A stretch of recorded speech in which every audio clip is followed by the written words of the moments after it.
আজকের এই গভীর আলোচনায় আমরা এমন একটা বিষয় নিয়ে কথা বলবো যা হয়তো আমাদের দৈনন্দিন জীবনের সবচেয়ে বড় একটা রহস্যের সমাধান দিতে পারে। রহস্যটা আসলে আমাদের সবারই খুব চেনা। একদম। একটু ভেবে দেখলেই বোঝা যায়, ওই যে প্রতি বছর জানুয়ারির 1 তারিখে কত মানুষ নতুন উদ্যমে জিমে যাওয়ার, টাকা জমানোর বা নতুন কোনো অভ্যাস করার রেজলিউশন নেয়। হ্যাঁ, নতুন বছরের নতুন উত্তেজনা আর কি। ঠিক তাই। কিন্তু ফোর্বসের মতো বড় বড় গবেষণা বলছে যে মার্চ মাস আসতে না আসতেই, মাত্র 3 মাসের মধ্যে বেশিরভাগ মানুষ সেই লক্ষ্য থেকে পুরোপুরি ছিটকে পড়ে। 3 মাসও অনেক ক্ষেত্রে বেশি বলা হচ্ছে। হ্যাঁ, সেটাই। তো কেন এমন হয়? সমস্যাটা কি আমাদের ইচ্ছাশক্তিতে, নাকি আমাদের মনের ভেতরে এমন কোনো মেকানিজম চলছে যার সম্পর্কে আমরা সম্পূর্ণ অজানা? এটাই আসলে সবচেয়ে বড় প্রশ্ন। আজকের আলোচনার মূল ভিত্তি হল মাইন্ড ট্রান্সফরমেশন কোচ অনুরাগ ঋষির দীর্ঘ অভিজ্ঞতা আর তার উদ্ভাবিত পদ্ধতিগুলো নিয়ে বিস্তারিত আলোচনা করা হয়েছে। ওনার ওই মিম ফ্রেমওয়ার্কটা। ঠিক। আমরা আজ বোঝার চেষ্টা করব আমাদের শরীর কিভাবে আবেগের হিসাব রাখে, আর ওই এমইএমই বা মিম নামের বিশেষ ফ্রেমওয়ার্ক ব্যবহার করে কিভাবে এই ব্যর্থতার চক্র থেকে চিরতরে বের হয়ে আসা যায়। ঠিক আছে, চলুন বিষয়টি একটু ভেঙে দেখা যাক। এখানে সবচেয়ে চমকপ্রদ বিষয়টা হলো মানুষের মন আর তার শারীরিক অসুস্থতার মধ্যকার গভীর এবং প্রায় অবিশ্বাস্য একটা সম্পর্ক। মন কিভাবে শরীরকে নিয়ন্ত্রণ করে সেটা। একদম। রেজলিউশন কেন ব্যর্থ হয় সেটা বোঝার আগে এটা বোঝা খুব জরুরি। সোর্সে নরম্যান কাজিন্সের লেখা অ্যানাটমি অফ অ্যান ইলনেস বইটির একটা দারুণ উদাহরণ দেয়া হয়েছে।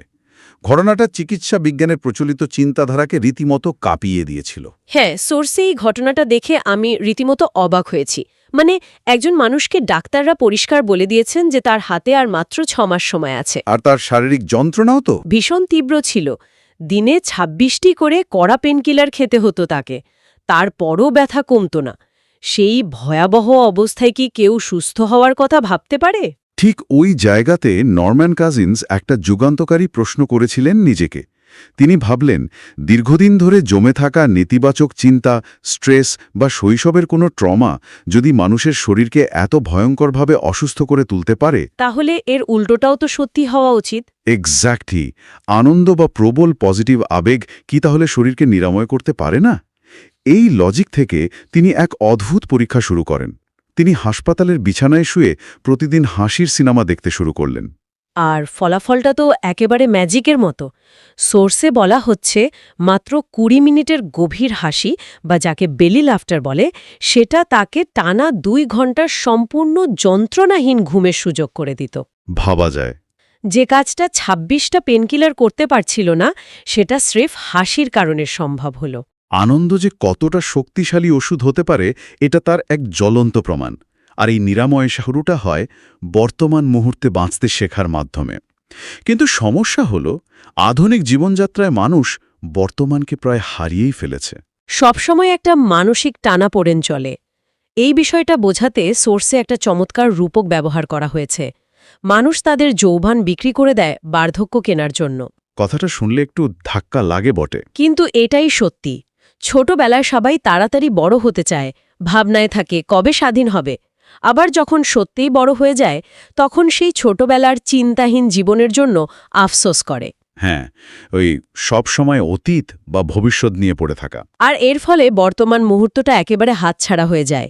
আর এখানেই ওই মিম ফ্রেমওয়ার্কটি খুব কাজে দেয়। এই ফ্রেমওয়ার্কের প্রথম দুটি অংশ হল মাইন্ড বা মন এবং ইমোশনস বা আবেগ। যদি আমরা বিষয়টিকে বৃহত্তর প্রেক্ষাপটের সাথে যুক্ত করি, তবে বুঝতে পারব আমাদের মনের এই অবস্থা আসলে একদিনে তৈরি হয় না। এটি আমাদের দীর্ঘদিনের তৈরি হওয়া বিশ্বাস বা বিলিফের উপর দাঁড়িয়ে আছে। ডক্টর পল ম্যাকেনার একটা থিওরি এখানে খুব প্রাসঙ্গিক, তাই না? একদম। মানুষের মনে যে কোনো গভীর বিশ্বাস মূলত দুটি কারণে তৈরি হয়। প্রথমত, জীবনে ঘটে যাওয়া কোনো তীব্র বা আকস্মিক ঘটনা। যেমন ধরুন, একটা কিশোর হয়তো রোজ দৌড়ে গিয়ে চলন্ত বাস ধরার চেষ্টা করত, কিন্তু একদিন সে দেখল তার সামনেই আরেকজন ছেলে ঠিক একইভাবে বাস ধরতে গিয়ে পা পিছলে ভয়ঙ্করভাবে পড়ে গেল। ও, খুব বাজে একটা দৃশ্য। এই তীব্র রক্তক্ষয়ী দৃশ্যটি তার অবচেতন মনে এমন একটা ধাক্কা দেয় যে সে আর জীবনেও কখনো দৌড়ে বাস ধরার চেষ্টা করে না। আর দ্বিতীয় কারণটা কি? দ্বিতীয় কারণটি হল পুনরাবৃত্তি বা রেপিটিশন। যেমন ছোটবেলা থেকে অনেক মেয়েকেই হয়তো বারবার বলা হয়েছে যে রাতে একা বাইরে যাওয়া যাবে না, বাইরে বিপদ আছে। হ্যাঁ, আমাদের সমাজে এটা খুব সাধারণ একটা ব্যাপার। এই কথাটি এতবার পুনরাবৃত্তি করা হয়েছে যে বড় হওয়ার পর এমনকি সম্পূর্ণ নিরাপদ পরিবেশে থাকলেও রাতে বাইরে বেরোতে তাদের ভেতরে একটা অবচেতন ভয় কাজ করে, কোনো যৌক্তিক কারণ ছাড়াই বুক ধড়ফড় করে। এভাবেই মনস্তাত্ত্বিক শেকলগুলো তৈরি হয়। এই শেকলগুলোর কথা শুনলে সত্যিই ভয় লাগে, কারণ সোর্স বলছে এই শেকলগুলো শুধু মনেই সীমাবদ্ধ থাকে না। বডি কিপস দ্য স্কোর নামের বিখ্যাত বইটির রেফারেন্স দিয়ে বলা হয়েছে যে শরীর আমাদের প্রতিটি আবেগের নিখুঁত হিসাব রাখে। এটা জাস্ট অবিশ্বাস্য একটা কনসেপ্ট। মানে কেউ যদি জীবনে কখনো এক ফোঁটা মদ্যপান নাও করে থাকে, তবুও তার মাত্রাতিরিক্ত রাগ সরাসরি লিভারের ক্ষতি করতে পারে। ফ্যাটি লিভারের একটা বড় কারণ নাকি এই চাপা রাগ। হ্যাঁ, রাগ লিভারে জমা হয়, আর দীর্ঘস্থায়ী ভয় সোজা কিডনির উপর প্রভাব ফেলে। শুধু তাই নয়, নিরাপত্তাহীনতার অনুভূতি নাকি সরাসরি হাঁটুতে আঘাত করে, যার কারণে অনেকেই বয়স হওয়ার আগেই অকারণে হাঁটুর ব্যথায় ভোগেন। আর আর্থিক দুশ্চিন্তার ব্যাপারটা তো আরও অদ্ভুত। হ্যাঁ, যখন কেউ টাকা নিয়ে তীব্র স্ট্রেসে থাকে, তখন সেটা সোজা মেরুদণ্ডের নিচের অংশে বা লোয়ার ব্যাকে তীব্র ব্যথা তৈরি করে। এর কারণ হিসেবে বলা হয়েছে মানুষ টাকাকে জীবনের অন্যতম মূল ভিত্তি বা আধার বলে মনে করে। তো যখন সেই ভিত্তি নড়বড়ে হয়ে যায়, তখন শরীরের মূল ভিত্তি বা মেরুদণ্ডেও তার ধাক্কা লাগে। এই শারীরিক প্রতিক্রিয়াগুলো আসলে আমাদেরই চাপা দেওয়া আবেগের ফলাফল। বছরের পর বছর ধরে জমে থাকা এই ক্ষোভ, ভয় বা হতাশাগুলো একসময় রোগের আকার নিয়ে শরীরের বিভিন্ন অংশে প্রকাশ পায়। তাহলে এই সবকিছুর মানে কি দাঁড়াচ্ছে? আমার একটা প্রশ্ন আছে এখানে। এই যে আমরা শুনছি রাগ লিভার নষ্ট করছে বা আর্থিক চিন্তা মেরুদণ্ডে ব্যথা তৈরি করছে, এটা শোনা তো বেশ ভীতিকর। ভয় পাওয়ার মতনই বিষয়। যদি আমাদের শরীর আসলেই একটা ডাস্টবিনের মতো এত বছরে ক্ষতিকর আবেগ জমিয়ে রাখে, তবে এগুলোকে শরীর থেকে বের করার উপায় কি?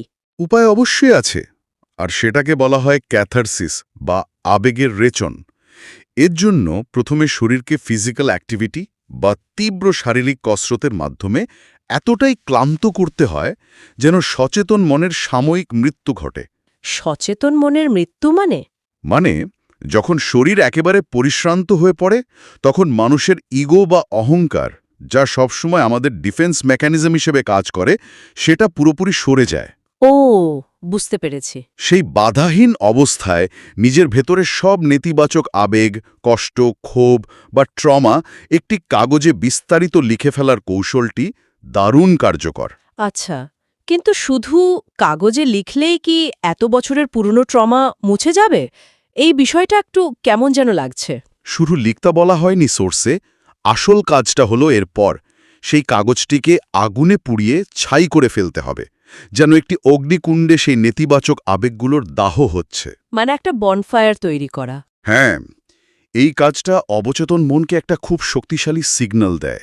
ব্রেইন যখন দেখে যে তার কষ্টের কথাগুলো আক্ষরিক অর্থেই পুড়ে ছাই হয়ে যাচ্ছে, তখন এই মানসিক রূপকটি মানুষের মন থেকে ওই নির্দিষ্ট আবেগের সংযুক্তি চিরতরে মুছে ফেলতে সাহায্য করে। তার মানে এটা আসলে অবচেতন মনকে একটা ভিজুয়াল প্রমাণ দেওয়া যে দেখো তোমার কষ্টটা আর নেই, ওটা পুড়ে গেছে। দারুণ ব্যাপার। একদম। এখানেই সম্ভবত MEM ফ্রেমওয়ার্কের শেষ দুটি অংশ চলে আসে, মেডিটেশন বা ধ্যান এবং এনার্জি বা শক্তি। ধ্যানের ক্ষেত্রে আমরা শুরুতে ওই যে রেজলিউশন ভেঙে যাবার কথা বলছিলাম, তার একটা বড় মিল পাওয়া যায়। মানুষ ধ্যানের ক্ষেত্রেও প্রথম দিনই বিশাল টার্গেট নিয়ে ফেলে। ঠিক ধরেছেন। প্রথম দিনই 1 ঘন্টা ধ্যানে বসার লক্ষ্য নেওয়াটা একটা বড় ভুল, কারণ আমাদের মন এত সহজে শান্ত হতে চায় না, সে সারাক্ষণ ছুটতে অভ্যস্ত। তাহলে শুরুটা কিভাবে করা উচিত? এর বদলে মাত্র 5 মিনিটের লক্ষ্য নেওয়া উচিত। যখন কেউ 5 মিনিট সফলভাবে ধ্যান সম্পন্ন করে, তখন মস্তিষ্ক একটি রিওয়ার্ড বা পুরস্কারের অনুভূতি পায়। ব্রেন ভাবে, বাহ, আমি তো একটা কাজ সফলভাবে শেষ করলাম। এই ছোট ছোট জয়গুলোই পরবর্তীতে ধ্যানের সময় বাড়াতে সাহায্য করে। আর ওই 3 মাসের মধ্যে হাল ছেড়ে দেওয়ার প্রবণতা কমায়। আর ধ্যানের শুরুটা হতে পারে খুব সাধারণ একটি শ্বাসের ব্যায়াম দিয়ে। হ্যাঁ, যেমন বক্স ব্রিদিং এই টেকনিকটি খুব সহজ কিন্তু ভীষণ পাওয়ারফুল। এর নিয়মটা আমি একটু বুঝিয়ে বলি। প্রথমে 4 সেকেন্ড ধরে ধীরে ধীরে গভীর শ্বাস নিতে হবে। এরপর 4 সেকেন্ড সেই শ্বাস ফুসফুসে ধরে রাখতে হবে। তারপর 4 সেকেন্ড ধরে ধীরে ধীরে শ্বাস ছাড়তে হবে এবং সবশেষে শ্বাস ছাড়ার পর ফুসফুস খালি অবস্থায় আরও 4 সেকেন্ড বিরতি দিতে হবে। এই পুরো চক্রটি কয়েকবার পুনরাবৃত্তি করতে হয়। এই বক্স ব্রিদিংয়ের পেছনের বিজ্ঞানটা কিন্তু আরও চমৎকার। এটি আমাদের নার্ভাস সিস্টেমকে সুইচ করতে সাহায্য করে। মানুষের সিম্প্যাথেটিক নার্ভাস সিস্টেম হল ফাইট অ্যান্ড ফ্লাইট মোড, অর্থাৎ বিপদের সময় লড়া বা পালানোর প্রস্তুতি। হ্যাঁ, ওই বাঘের সামনে পড়ার মতো অবস্থা। বিষয়টা একটা আধুনিক উদাহরণ দিয়ে বলি। ধরুন, অফিসে বসে হঠাৎ খেয়াল হলো যে একটা অত্যন্ত কনফিডেন্সিয়াল ইমেল ভুল করে অন্য কাউকে পাঠিয়ে দেওয়া হয়েছে। উফ, খুব ভয়ানক অনুভূতি। সেই মুহূর্তে বুকের ভেতর যে হঠাৎ একটা ধক করে ওঠা অনুভূতি হয়, শরীর ঘামতে শুরু করে, সেটাই হলো সিম্প্যাথেটিক নার্ভাস সিস্টেমের কাজ। শরীর ভাবছে সামনে একটা বিপদ দাঁড়িয়ে আছে এবং তাকে পালাতে হবে। আর সমস্যা হলো, আধুনিক জীবনযাত্রা স্ট্রেসের কারণে মানুষ সারাক্ষণই এই ইমার্জেন্সি বা প্যানিক মোডে আটকে থাকে। জ্যামে বসে থাকলেও স্ট্রেস, বসের ফোন এলেও স্ট্রেস। ঠিক তাই। কিন্তু যখনই কেউ বক্স ব্রিদিং করে, তখন তার শরীর সরাসরি প্যারাসিম্প্যাথেটিক নার্ভাস সিস্টেমে শিফট করে। সোজা কথায় যাকে বলা যায় রেস্ট অ্যান্ড ডাইজেস্ট বা শরীর শান্ত করার মোড। তার মানে শ্বাসটাই আসল চাবিকাঠি। হ্যাঁ, এই মোডে শরীর নিজেকে নিজে সারিয়ে তোলার বা হিলিং শুরু করার সিগন্যাল পায়। আমাদের শরীর যে শুধু মাংসপেশি আর হাড়ের কাঠামো নয়, সেটা বুঝতে পারলে এই হিলিং প্রসেসটা আরও পরিষ্কার হয়। সোর্সে পঞ্চকোষের একটা ধারণা দেওয়া হয়েছে। প্রাচীন বিজ্ঞান অনুসারে মানুষ শুধু একটি শরীর নয়, বরং 5টি স্তর বা কোষ দিয়ে তৈরি। এগুলো হলো অন্নময় কোষ বা ফিজিক্যাল বডি, প্রাণময় কোষ বা এনার্জি বডি, মনোময় কোষ বা মেন্টাল বডি, বিজ্ঞানময় কোষ বা ইন্টেলেকচুয়াল বডি এবং আনন্দময় কোষ বা ব্লিস বডি। আধুনিক চিকিৎসা বিজ্ঞান শুধু প্রথম স্তরটা অর্থাৎ ফিজিক্যাল বডি নিয়ে কাজ করে। কিন্তু আমাদের মূল সমস্যাগুলো তো অনেক সময় ফিজিক্যাল বডিতে থাকে না, তাই না? একদমই না। সমস্যাগুলো বরং এনার্জি বা প্রাণময় কোষে ব্লকেজ হিসেবে থাকে। এই এনার্জির ব্লকেজ নিয়ে সোর্সে একটা খুব অদ্ভুত এবং চমকপ্রদ গল্প আছে। এক ব্যক্তি প্রস্টেটের মারাত্মক সমস্যায় ভুগছিলেন, যা 4th স্টেজ বা একেবারে শেষ পর্যায়ে পৌঁছে গিয়েছিল। ডাক্তাররা প্রায় হাল ছেড়েই দিয়েছিলেন। হ্যাঁ, তারপর উনি কি করলেন? এরপর ওই ব্যক্তি সপ্তচক্র ধ্যান শুরু করেন। আমাদের শরীরে যে 7টি প্রধান শক্তির কেন্দ্র বা চক্র আছে, তার মধ্যে প্রোস্টেটের স্থান হল একেবারে নিচে মূলাধার চক্রে বা রুট চক্রে। এই চক্রের রং হল লাল। ওই ব্যক্তি টানা 90 দিন ধরে ধ্যান করার সময় তার শরীরের বাকি চক্রগুলোর রং ঠিকমতো দেখতে পেলেও রুট চক্রের লাল রংটি একেবারেই দেখতে পাচ্ছিলেন না। এই না দেখতে পাওয়ার মানে হলো ওই নির্দিষ্ট জায়গায় এনার্জি বা প্রাণশক্তি পুরোপুরি ব্লক হয়ে আছে। সেখানে ফ্রিকোয়েন্সি কাজ করছিল না। ঠিক তাই। 90 দিন পর যখন তিনি প্রথমবার ধ্যানে সেই লাল রংটি স্পষ্টভাবে দেখতে পেলেন, তখন তার এনার্জি ব্যালেন্স হল। এবং সবচেয়ে আশ্চর্যের বিষয় হল, এরপর তার সেই 4th স্টেজের প্রাণঘাতী অসুখটিও নিরাময় হয়ে যায়। সত্যি অভাবনীয়।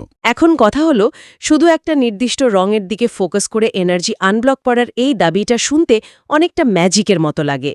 এর পেছনের যুক্তিটা কি? যুক্তিটা হলো ফ্রিকোয়েন্সি এবং ভাইব্রেশন।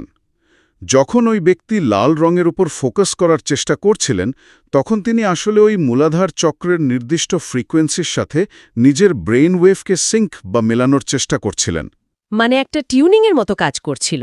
হ্যাঁ, 90 দিন ধরে ফোকাস করার পর যখন ব্লকেজটা খুলল, তখন শরীরের নিজস্ব হিলিং মেকানিজম সেখানে কাজ করার সুযোগ পেল।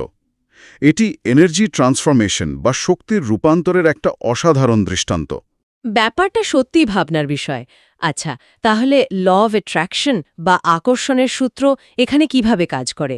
অনেকেই তো অনেক কিছু ম্যানিফেস্ট করার চেষ্টা করে, কিন্তু সবার তো কাজ হয় না। এটি একটি গুরুত্বপূর্ণ প্রশ্নের জন্ম দেয়। আমরা জীবনে যা চাই তা কি আসলেই পাই? উত্তর হলো না। না, তাহলে কি পাই? মানুষ যা চায় তা কখনোই পায় না, বরং সে নিজে যা, তার ভেতরকার এনার্জি বা ফ্রিকোয়েন্সি যেমন, সে ঠিক তেমন জিনিসকেই আকর্ষণ করে। এই ব্যাপারটা বোঝানোর জন্য সোর্সে একটা মজার গল্প বলা হয়েছে। একটা গাছে 2টো বানর বসেছিল। হঠাৎ আকাশবাণী হলো যে বানর এই মুহূর্তে গাছ থেকে নিচে লাফ দেবে, সে এই বনের রাজা হয়ে যাবে। হ্যাঁ হ্যাঁ, তারপর? এটা শুনে একটা বানর সাথে সাথে লাফ দিল। অন্য বানরটি অবাক হয়ে জিজ্ঞেস করল, আরে বোকা, তুই লাফ দিলি কেন? যদি আকাশবাণী সত্যি না হয়? হ্যাঁ, তো লাফ দেওয়া বানরটা কি বলল? লাফ দেওয়া বানরটি হাসতে হাসতে উত্তর দিল, যদি আকাশবাণী সত্যি হয় তবে তো আমি রাজা হয়ে গেলাম, আর যদি সত্যি নাও হয় তবে আমি তো আগে থেকেই বানর ছিলাম, হারাবার তো কিছু নেই। ঠিক, এখানে মূল বিষয়টা হলো ভাব বা ইমোশনের।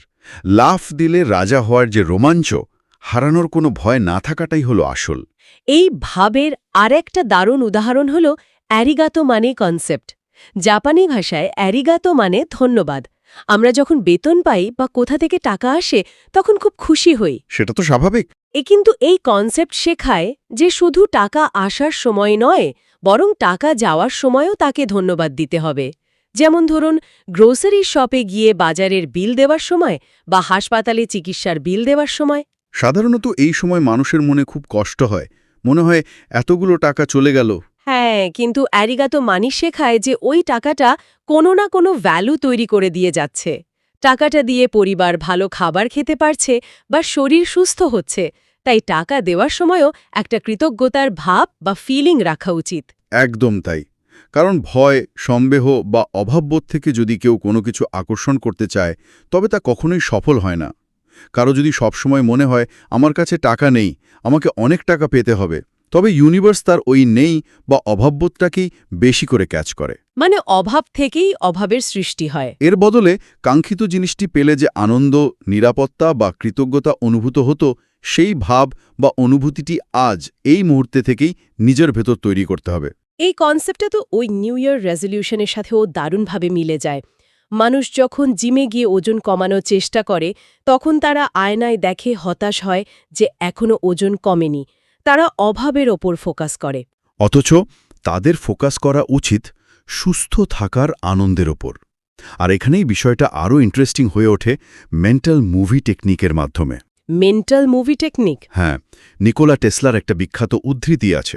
তিনি বলেছিলেন, মহাবিশ্বের রহস্য বুঝতে হলে এনার্জি, ফ্রিকোয়েন্সি এবং ভাইব্রেশনের ভাষায় চিন্তা করতে হবে।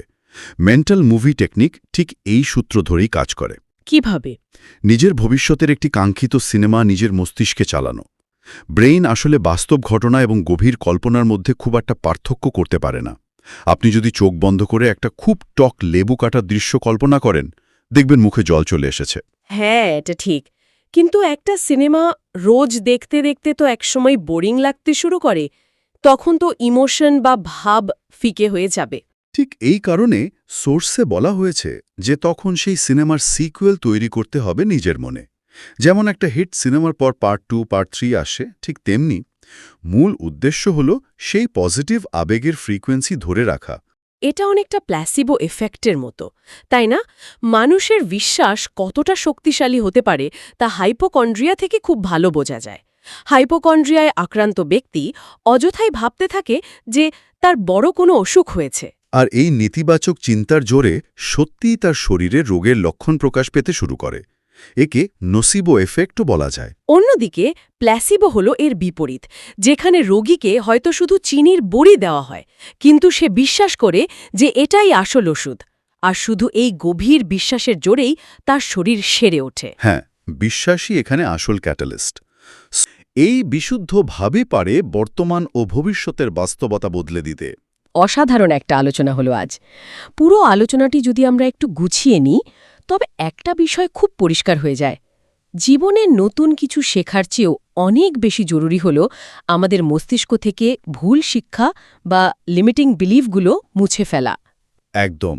এই আনলার্নিং প্রক্রিয়াটা শেখার চেয়ে অনেক বেশি কঠিন। ঠিক বলেছেন। আর এই প্রক্রিয়া শুরু হতে পারে খুব সহজ একটি পদক্ষেপ দিয়ে, যেমন বক্স ব্রিদিংয়ের মাধ্যমে শ্বাস-প্রশ্বাস নিয়ন্ত্রণ করে নার্ভাস সিস্টেমকে শান্ত করা। আর অভাব বা ভয়ের বদলে বর্তমান মুহূর্তের প্রতি কৃতজ্ঞতার ভাব তৈরি করা।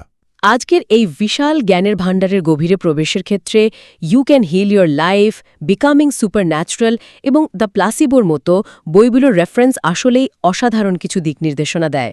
এই বইগুলো এবং আজকের আলোচনা আমাদের মনে করিয়ে দেয় যে পরিবর্তন বাইরে থেকে আসে না, পরিবর্তন শুরু হয় ভেতর থেকে। আমাদের চিন্তা, আবেগ আর এনার্জির সমন্বয়ে। সত্যি সব ক্ষমতা আমাদের ভেতরেই লুকিয়ে আছে। আজকের এই গভীর বিশ্লেষণ শেষ করার আগে যারা শুনছেন তাদের চিন্তা করার জন্য একটা প্রশ্ন রেখে যেতে চাই। যদি আমাদের শরীর আমাদের না বলা প্রতিটি অনুভূতির পুঙ্খানুপুঙ্খ হিসাব রাখে এবং আমাদের বর্তমান আবেগই যদি ভবিষ্যতের বাস্তবতা তৈরি করে, তবে এই মুহূর্তের সম্পূর্ণ অজান্তে আমাদের অবচেতন মন ঠিক কোন ভবিষ্যতের চিত্রনাট্য লিখে চলেছে ভেবে দেখা যেতে পারে। আজ এ পর্যন্তই।